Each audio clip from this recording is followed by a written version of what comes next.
Terakhir dari Prof. Saldi, Pak Wakil, silakan.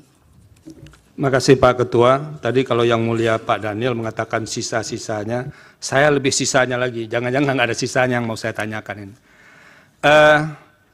Terima kasih kepada Pak Menteri Menko dan Ibu Menteri.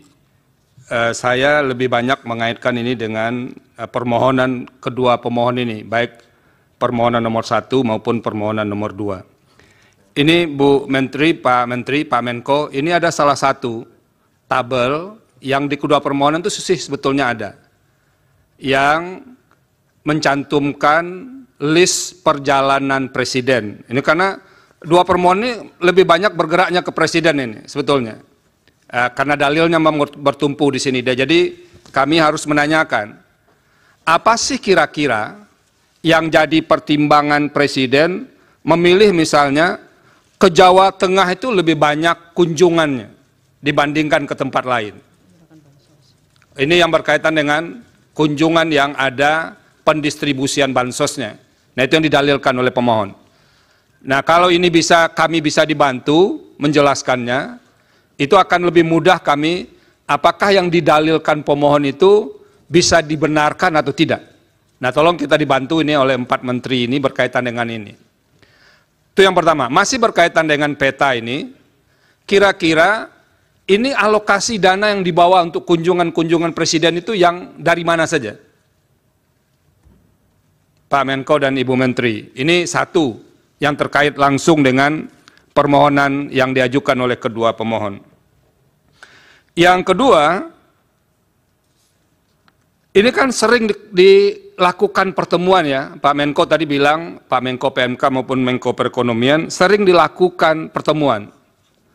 Dalam suasana pertemuan yang sudah berhimpitan dengan jadwal pemilu itu, ada enggak warning dari yang melakukan pertemuan ini, terutama warning yang berkaitan dengan sensitivitas suasana pemilu. Jadi misalnya ada yang mengingatkan, kita harus hati-hati juga, jangan kita menjalankan agenda yang sudah disusun dalam APBN, lalu diterjemahkan sebagai kegiatan politik. Ada enggak dalam rapat-rapat seperti itu diingatkan supaya pemaknaan atau penafsiran berbagai pihak bahwa ini ada kaitannya dengan politik itu pernah diingatkan enggak? Itu yang kedua. Yang ketiga, itu masih berkaitan dengan automatic adjustment tadi Bu Menteri Keuangan. Ya, automatic adjustment atau terkait dengan pemokusan ulang mata anggaran itu. Seberapa sering sih sebetulnya dalam 5-6 tahun terakhir itu dilakukan di awal tahun? Nah itu, dilakukan di awal tahun. Biasanya kan kalau mau ada pengetatan di berbagai kementerian lembaga itu kan setelah tahun berjalan begitu. Nah ini dilakukan di awal tahun. Pernah nggak ada pengalaman-pengalaman sebelumnya yang di awal tahun itu sudah dilakukan? Dan itu yang dikemukakan oleh kedua pemohon, yang dana 50 triliun lebih itu yang katanya jangan-jangan dana itu yang dimanfaatkan untuk menghadapi pemilu ini. Nah itu kedua pemohon clear menyampaikan seperti ini. Tolong kami dibantu untuk menjelaskan soal-soal yang begini. Yang keempat atau yang ketiga, Bu Menteri, ini Bu Menteri Sosial ini kalau dilihat postur anggaran perlindungan sosial 2024 itu kan ada belanja lain-lain yang jumlahnya ini kami gunakan kemarin dari, oh ya ini dari apa? Pak Menko, ini ada 42,3 triliun. Jadi, lalu diterangkan di bawah yang lain-lain itu ada, misalnya termasuk BLT mitigasi risiko pangan sebesar 11,3 triliun.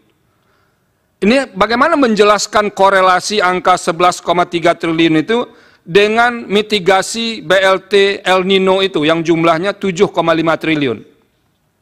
Ini berhimpitan atau tidak ini Pak Menteri dan Bu Menteri yang disampaikan di data ini? Nah ini yang tidak kalah pentingnya juga, Pak Menteri dan Bu Menteri, karena bulan November itu akan diagendakan pemilihan kepala daerah serentak seluruh Indonesia. Karena nanti muaranya akan datang juga ke Mahkamah Konstitusi, terutama yang mendalilkan ini kepala daerah, apalagi yang masih aktif sekarang, itu menggunakan dana seperti yang didalilkan mirip-mirip seperti hari ini. Kira-kira mitigasi apa yang akan dilakukan oleh pemerintah pusat agar nanti problem yang diceritakan oleh kedua pemohon itu tidak berulang kembali diceritakan di mahkamah ketika ada sengketa pilkada nantinya. Nah, karena kita tahu pasti di daerah punya dana-dana yang bisa dialokasikan seperti yang diceritakan oleh Bapak-Bapak dan Ibu Menteri di awal tadi. Nah, itu kira-kira yang perlu dikemukakan, dan mudah-mudahan Pak Menteri dan Bu Menteri itu bisa menjelaskan beberapa poin dalam bonggol besar, jadi dalam lingkup besar terkait dengan bansos yang didalilkan oleh kedua pemohon ini. Terima kasih Pak Ketua. Baik, itu Bapak-Bapak dan Ibu-Ibu Menteri. Satu tambahan dari saya, ada data begini. Di tanggal 22 November 2023, ada permintaan dari dari Kepala Badan Pangan Nasional kepada Direktur Utama Perum Bulog untuk memberikan bantuan pangan beras kepada 22.004.077 kepada keluarga penerima manfaat PKM tadi. Ini yang tembusannya, surat itu ditujukan kepada Bapak-Bapak semua. Menteri Koordinator Perekonomian, Bidang Pembangunan Manusia dan Kebudayaan juga, dan Menteri Keuangan serta Menteri Sosial.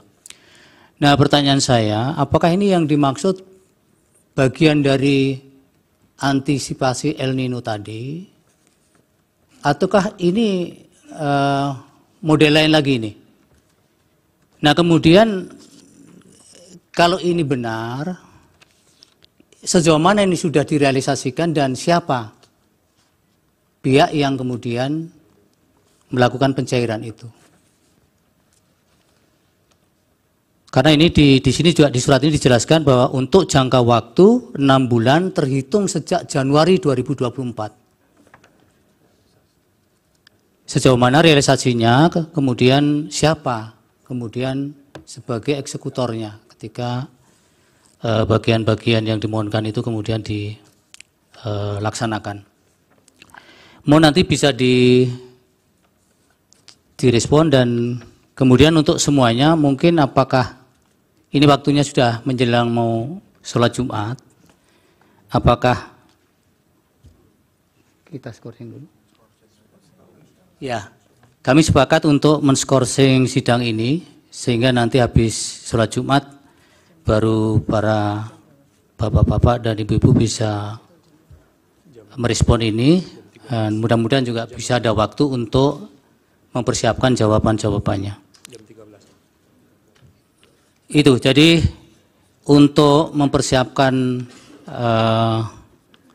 respon atau jawaban dari Bapak-Bapak dan Ibu-Ibu Menteri, dan kemudian bagi yang melaksanakan sholat Jumat juga bisa melaksanakan sholat Jumat, maka sidang diskorsing hingga pukul 13 waktu Indonesia Barat.